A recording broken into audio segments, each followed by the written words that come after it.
So this do it yourself, right?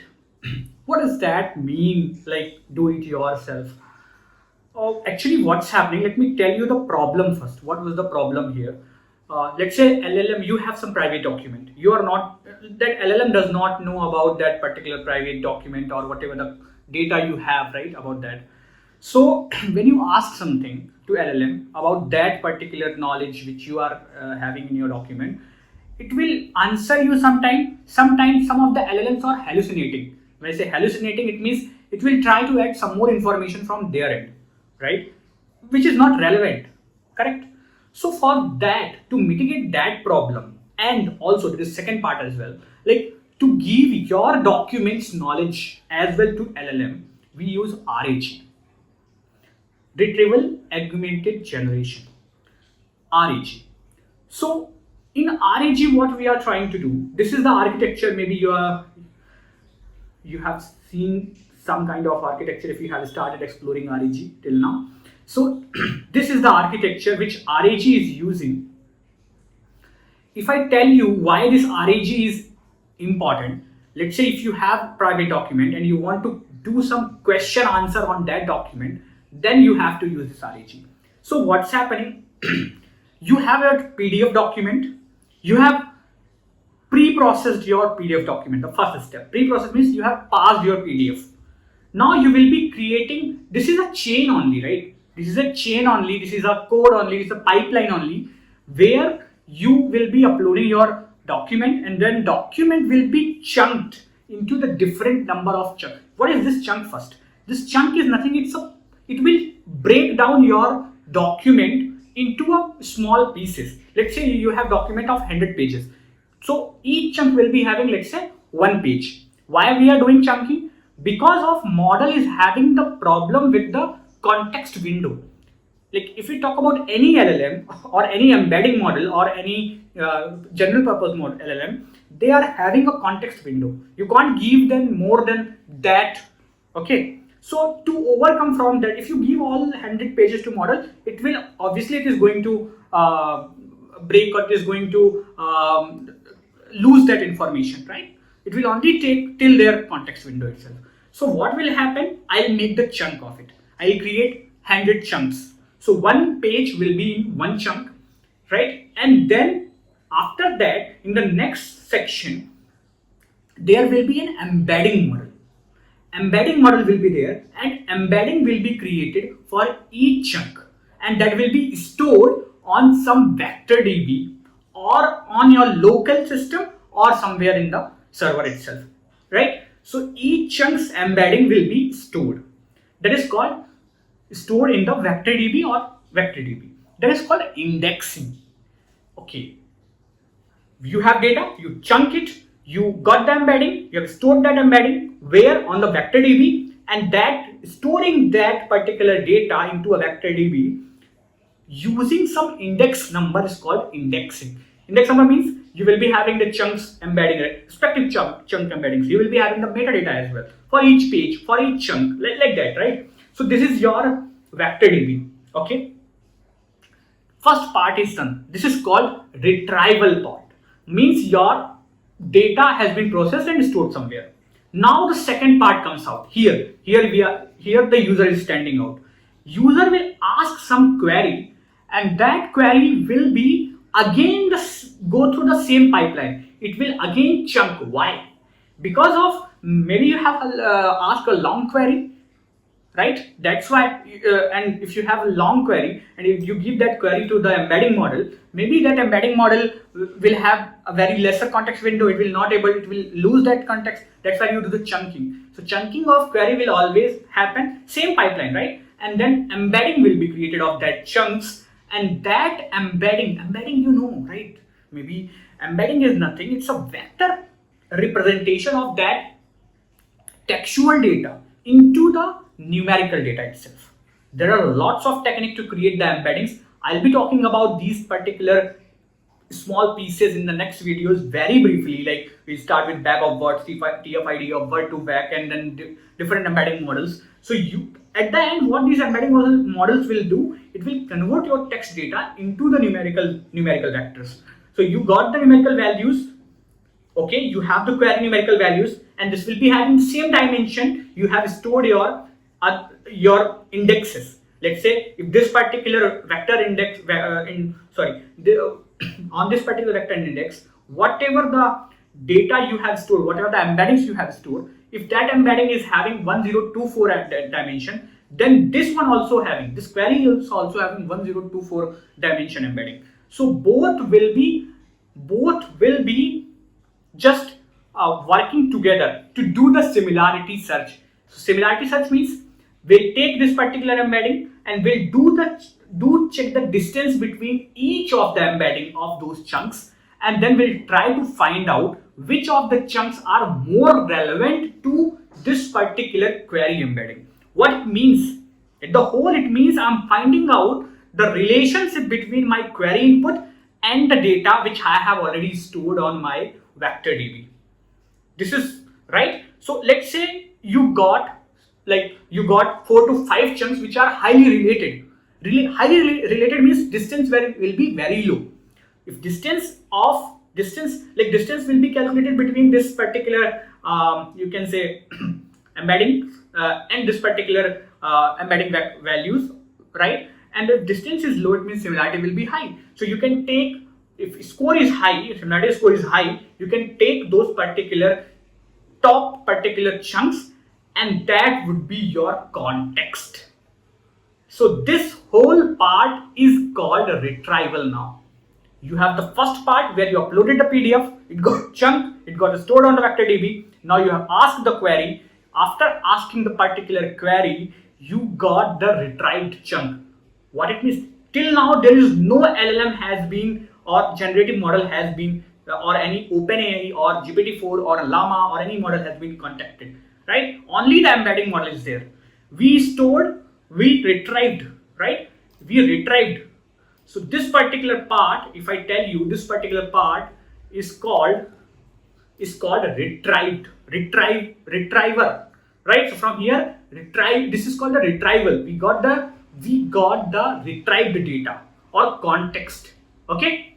Now we come out with the second part. This is called a generation. Generation means now I got my data. This is my relevant pages. Okay. This is my relevant pages. This is having the information which I'm asking. So how can I get this particular information in a structured way?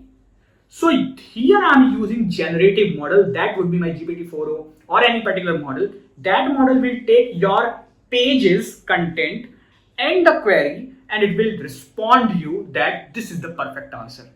Are you getting my point? How RAG is making it very easy to work with your data, personal data, because of you have embedded your data somewhere on a vector DB. You ask a query, so it did kind of similarity search, and after that you got your content, relevant content, and only that relevant content you are giving to LLM, and that query you are giving to LLM that this is my query and this is my related chunk from my whole 100-page PDFs. Now tell me the correct answer. So LLM is generative model. It will generate and give you the correct answer.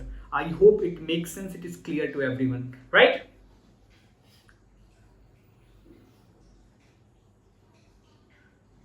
Okay, so there will be always two types, right? This would be retrieval, this will be generation. Okay. Now let's get started with this fine tuning. Okay, RAG we understood, we have the private data and we did this sound. That is okay. But what is fine tuning? Fine tuning is again, let's say you have some specific domain data or specific private data, you want to give it to the LLM, right? So that LLM can directly answer your query. So okay, but the same thing we are doing in RAG also, right? So how fine tuning is different from RAG? Think about this for 2 minutes. There is a lot of difference between fine tuning and RAG. In fine tuning, we are giving all our data to model directly. In fine tuning, we are giving all of our data to this particular model directly, but in RAG we are not giving all the data, we are giving only the specific or relevant chunks, right, or pages to LLM to generate the answer. Here in the fine tuning, there is a several ways of doing fine tuning. Fine tuning we do because of we want to give that domain knowledge or private knowledge to that LLM, which that particular basic LLM is not aware of, right? So we have the LLM, we have given this particular somewhere particular data to our LLM, so that LLM can be trained on that. LLM can be trained on that data. RAG there is no training, but in fine tuning there is training, and that can be different approaches to do the training, right? You have zero shot fine tuning, you have few shot prompting that is also doing the fine tuning. You have PEFT, parameter effective fine tuning, which will change the parameters also according to your data. LoRa, QLoRa techniques are there, right? So it means when we talk about fine tuning, there is lot of difference between fine tuning and RAG. So fine tuning, you give your data to base LLM, it will do a kind of fine tuning or supervised fine tuning on top of that, and you will get the fine tuned LLM. When you ask question to fine tune LLM, this is how the response will look like. Let's say you have the base LLM, you have an input called joint pain, skin rash, sun sensitivity, right? So if you give this particular problems or this particular you can symptoms to this particular base model, it will give okay, it's an allergy, right? Because it's a very generalized answer. Allergy can be have so many types.